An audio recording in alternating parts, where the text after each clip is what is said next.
Amen. Praise God. Napakasaya ng grupo ng Carmona, napakadami. Pinag-practicean po nila yun. Amen po. At kung kakantayin ko po, isa sa ginawa ko po ng kanta na inspired po sa Mateo 21:22, right na? Sana po, nagustuhan niya. Para po sa Panginoon.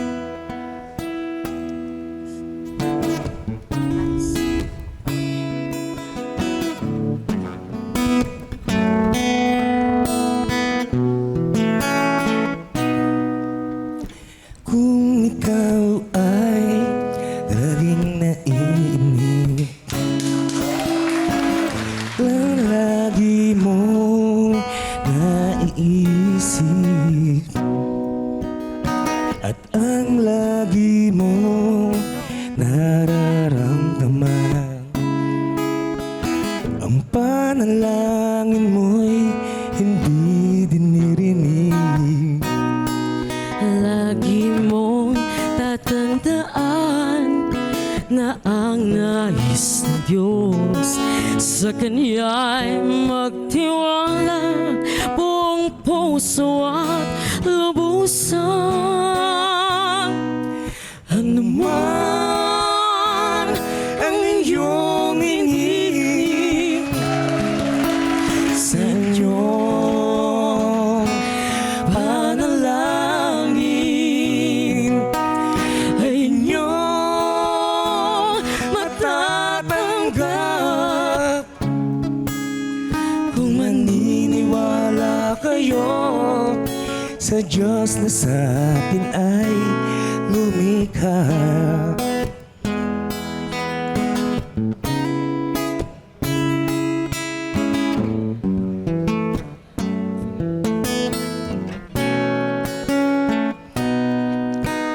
Kung ikaw ay nag-aalinlangan, ang pananalig mo ay nawawala, at ang lagi mong ipanalangin, daigin ng mabuti ang masama. Lagi mong tatandaan na ang nais ng Diyos sa Kanya'y magtiwala buong puso at lubusan. Ano man ang iyong hingin sa inyong panalangin, ay inyong matatanggap kung maniniwala kayo sa Diyos na sa atin ay ano man ang iyong hingin sa inyong panalangin, ay inyong matatanggap kung maniniwala kayo sa Diyos na sa atin ay lumikha. Thank you so much, Ron. Salamat po sa Diyos po, papuri.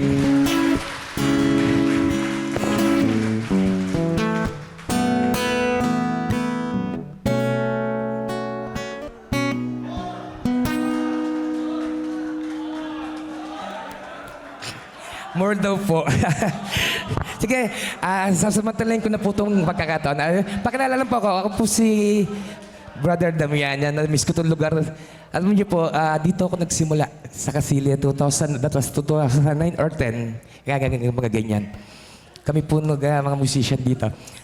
Pwede ba magte-testimony ako? Pwede po. May oras tayo. Sige. Sasamantalayin ko na po ito para sa mga kalalaki na nandito. Yan. Mga tatay na mababait, na katulad ko dati. Yan. Sisimulan ko pa yung kwento.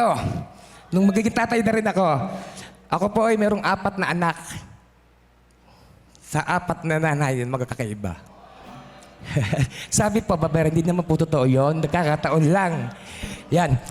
Nung araw po na yun, ang alam ko lang po, gumawa lang po, maghanap buhay, ibigay yung mga kailangan ng pamilya, yan. Puro ganyan lang ang isip ko. At pero sa paglaon po, sabi ko, bakit ganun? Naghihirap, nagsisikap naman ako, bakit kulang at kulang pa rin? Ito po yung mga hindi na ako kontento. Hanggang sa naging businessman na po ako. Iisip ko maliit ang kita. Nag-businessman ako, illegal nga lang po. Yan. Ginawa ko yun dahil sa pagiging ama ko para ibigay ko sa kanila. Pinasok ko lahat ng illegal drugs. What's this? Gambling. Yan. Ang ganda ng kita, laki. Ang ganda ng buhay nila, ng mga anak ko. Pero parang kulang pa rin. Ito po ang isang ama na hindi naman mapaghangad. Gustong ibigay lahat sa pamilya niya. Sabi ko, hindi kulang to Ano pa ba dapat? Ano pa pang kulang sa akin? Para makompleto. Yung mga illegal na ginagawa ko, yan. Pumasok ako sa hold-upan. Nung araw yan, hold up, yan. Patayan po. Ako po ay binabayaran dati, tinatanggap namin yun. Kasi po, gusto ko, maayos ang buhay nila. So nakita ko, maayos naman sila. Maganda po ba yung nangyari sa akin? Sagot po kayo. Hindi. Wala. Ganda, di ba? Umayos buhay nila di ba? Ako, yung pa rin, standing. Hanggang sa isang araw po, dumating na po, ito yung pagkikwento ko. Yung isang araw na, pinakamadilim sa akin yon. Ako po ay nakulong. Sandali lang naman po yon. 7 years lang po yon, dala-diretso. Sandali. Parang sarap magtatistimony dito tuloy-tuloy. Okay na po ba? Ako po dati, kami po dito sa Pastor Roy, dito kami magkakasama. Meron na po kami, alam ko na to Pero sa pagiging gusto kong bibigay sa anak ko, nawala po, nakalimutan ko. Nakalimutan ko yung Lord. Naging Lord ko yung mundo, yan. So nang nakulong ako, sabi ko, Lord, hindi pala Lord, doon. Ang pinagkakakulong ko po, para mabilis, hindi ko po ginawa. Pangalawa, pwede na akong umalis nung araw na yon. Yung mga pulis na nakahuhuli sa akin, kasama ko dati. Sabi niya, paalis ka na, pinalis ako. Hiningan ako ng 20,000. Sabi ko nun, 20 lang. Drugs ka ilalagay namin sa'yo. Sabi ko, loko-loko yata itong mga to. Di ganun na yan. Mga barkada ko, totoo pala. Tunuluyan ako. Mga barkada ko po yun yung mga yan. So and then, nakulong ako talaga. Pagkulong ko po, sabi ko, ano ba to? Wake up call. Sabi ko. Sa nandun ako sa kulungan. Medyo okay naman okay. Alam niyo po ba, ang sarap pala sa kulungan. Ang pagkakamali ko, bakit dito ako sa labas nag-stay? Doon po pala lahat nandun na illegal. Dapat ako nagtinda na kung ano-ano. Meron po doon droga sa loob. Ito po, sa City Jail po to ng isang bayan dito sa Laguna. Ayan. Sabi ko, ba't gano'n okay pala dito Kaya ang ginawa ko po noon, ito na, dito ko mamihina Ano ba nangyayari? Ano bang aral ang binibigay dito? Sabi ko, hanggang sa muntik-muntik ka na po ako, nagaganon ako. Sige na nga, gagrab ko na po yung mga legal hanggang sa meron pong guru po ng mga Kristiyano na pumasok sa loob ng kulungan.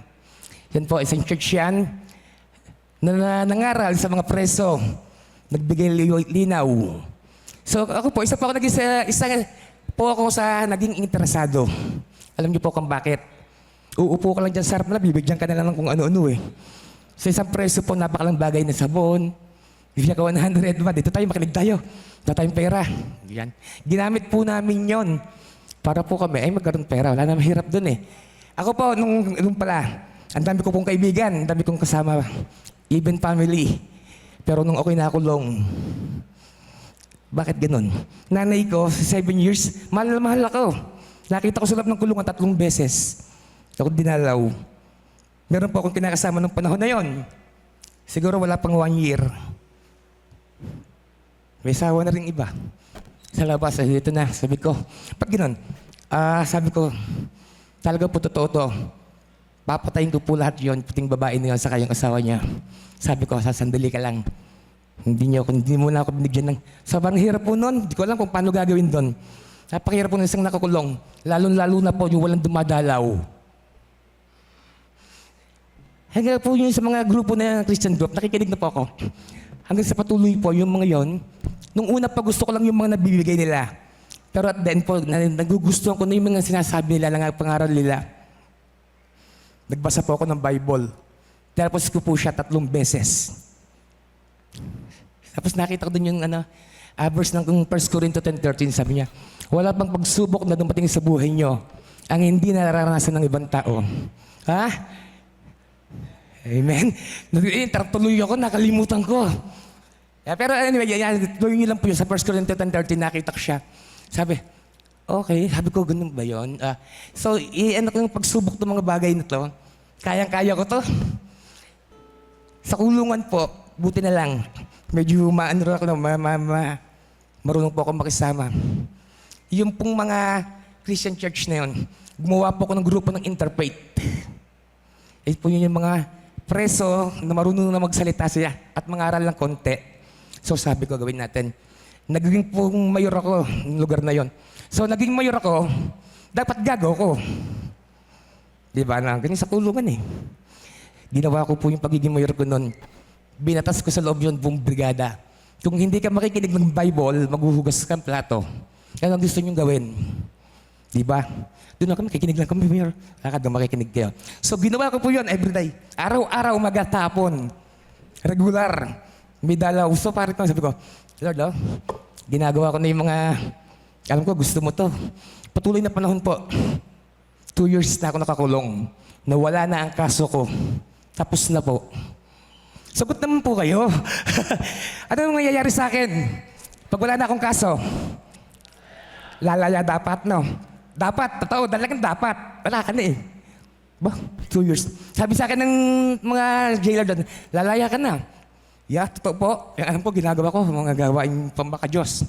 Lalaya na ako, sabi ko, patay na sila sa akin ngayon. So sabi ko, sabi niya, di sa ganyan salita ko, galit po pabuso ko. Kasi pakaramdam ko talaga, kalimutan ako ng lahat ng tao. Wala akong dumadalaw sa akin. Wala ko lahat. Napapalo ako dito kasi pag nangutang ka dun 10 piso, pag panangako ka, babayaran mo. Wala eh. Wala pang bayad, hataw. Ganun po yung daanan ko. So sabi ko, 2 years wala na akong kaso, dapat laya na ako. Nag-3 taon, 4, 5, 6, 7. Pong, yan. 7 taon na ako nakukulong. 2 years, hindi pa rin ako lumalaya. Bakit kaya? Sabi ko, Lord, bakit ganon? Sabi ko doon na, naalala ko yung verse ng Jeremiah 29:11. No? Sabi po doon, sapagkat batid kong lubos ang mga plano ko para sa inyo. Mga planong hindi ninyo kasama. Bagkos magbibigay sa inyo yan. Nang kinabukas ng puno ng pag-asa yan. Sabi ko, nag-meditate po ako. Sabi ko doon, Lord, puro gawain mo ginagawa ko. Pinakikilala kita sa masasamang tao sa labas na pumapasok dito. Ini-introduce kita. Bakit ganun, Lord? Ayaw akong palabasin eh. Ito na yun, nung araw na yun. Alam niyo po yung 7 years na ako nakakulong na yun. Dati, na araw-araw ko po pag-follow up. Ang nangyayari. Sabi ko, Lord, nung araw pa nagdasal ako, umiyak po ako sa Lord. Araw-araw po ako nagdadasal dati. Pero, hindi totoo. Gusto ko lang makita ng mga tao na gumagawa ko noon. Pero ang puso ko po, hindi ako pupunta sa mga mag-anak ko, galit ako, papatayin ko kayong lahat. Sabi ko, Lord, ang kulang, naisip ko po, puso ko mali. Hindi po nagdasal ako, Lord, patawarin mo ko. Ginagawa ko po itong mga bagay na to para sa'yo. Pero hindi po totoo. Alam niyo po, hindi ko po kayang dayain. Kaya alam niyo po, sabi ko sa Lord, Lord, dati sige po, gusto ko po lumabas, pero patawarin niyo po ako. Kung dito niyo po ako gagamitin, dito po ako sa loob ng kulong magdi-disciple. Huwag niyo na po akong palabasin. Gamitin niyo po ako. So talagang ito yung plano mo para sa akin. Alam niyo po, after noon, ayun lang pala susi, yung totoong puso. Marami po nagtetestimony nito na galing kulungan. Totoo po yun. After 1 week po, dumating ang papel ko. Wala naman pong nag-aayos. Napakabuti po ng Panginoon kasi alam niya talaga kung totoo tayo. Kung totoo ang ginagawa natin para sa Kanya mga bagay, ibibigay niya sa iyo ang iniingi mo. Kasi totoo ka sa Kanya. Alam niya yun po. Yan. Di lumabas ako. Nakalabas ako na wala akong inaasikaso. Sabi ko, galing. Pero Lord, magaling sana talaga. Pero hindi ko na-question. Ba't naman ganun? Lumabas ako, wala akong pera. Wala ako kahit piso. Wala akong kamag-anak eh. Pero yung dasal ko, malinis ang puso ko. Wala lahat ng galit. Dati iniiwasan ako ng mga tao. Pag nakikita ko, okay, sabi ko, Lord, eto na ako sa labas. Kung bahala sa akin dito, sabi ko, ipapakilala kita sa mga tao hanggat kaya ko. Ayun po ang ginawa ko araw-araw. Wala akong pera. Pero Lord, nagpo-provide lagi. Kung saan ako pupunta, nakakarating ako doon. Nakakarating ako ng Bicol para po mag-preach. Sa mga kalsada dito dati, baka nakikita niyo po kami. Pegot-ugot po, wala akong takot. Ayan. Binigay ni Lord lahat ng kailangan ko. Negosyo yan. Sabi ko, napakabuti niyo po, Lord. Nakapagbanda uli ako. Ayun ang nakakatakot. Dati napakadilim po. Ang banda po talaga, maraming temptation. So, yun na naman. Muntik na naman akong madapa. Padapa na ako. Sabi ko, tagal-tagal pong totoo, tamang tao po dapat. Nagdasal ako, Lord, saan po ba dapat ako? Saan ako pupunta? Gustong-gusto ko na po kayo Gustong-gusto ko nang gumulong sa'yo. Papasalamat po ako. May nagdala po sa akin sa Door of Faith din. Na pinagmulang kong kasili. Doon ako dinala sa Carmona, Door of Faith din. Salamat po kay Pastor Arvin, saka kay Pastor Almanon. Nayakap po niya kami mag-asawa. Kami po na mga naghahanap ng Panginoon. Mutik na katulad, dapa na kami. Alam niyo po, after noon, ito lang po yun, recent lang. Lagi ako may baril sa likod. Sabi ko, hindi ko lang bakit. Wala naman akong kaaway. Nandun sila pastor na po kasama ko. Wala na po akong dinadala kahit ano. Lord lang po, tiwala lang po. Kaya po, napakabuti po ng Panginoon. Tayo po mga tatay, tayo po manguna sa tahanan natin. Dalin po natin ang buong sambahayan natin sa tama, sa Panginoon. Thank you po. Katapa ka sa akin ba? Ito po isa po sa nagawa ko. Doon din. Wala akong ginagawa doon. Puro ko ganyan lang. Para po sa... wait. No, 5122.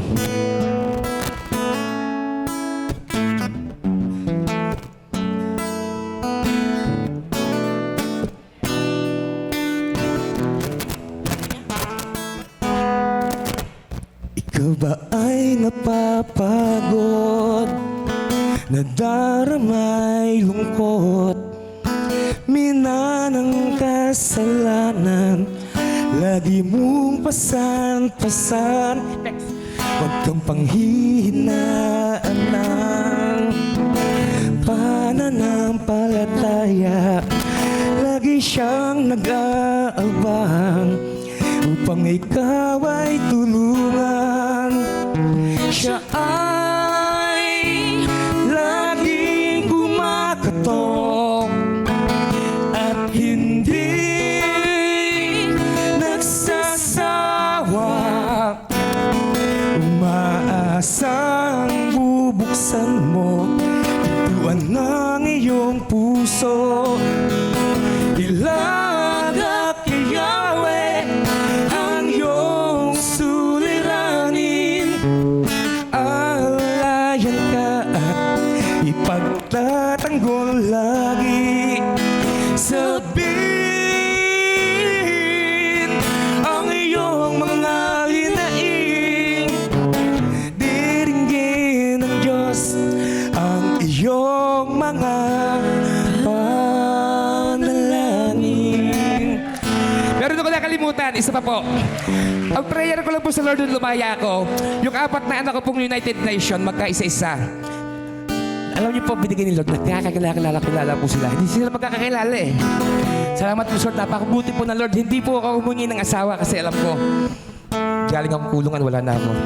Wala ako. Alam niyo po, may nakilala akong babae. Iniisip ko kasi, wala lang ba akong pupuntan. Alam niyo po, pag nasa Lord ka talaga, ibibigay sila yung Lord ng the best sa'yo. Nagkaroon po ako sa asawa ko po yan. Si MC po. Alam niyo, sabi ko, ang mga giging asawa ko walang kwenta. May asawa, may anak na. Pinagay po sa akin siya. Dalaga po siya. At ito po ay anak po siya ng isang general. General po, hindi ko sasabihin ng pangalan. Kalabang ko. Thank you, sir.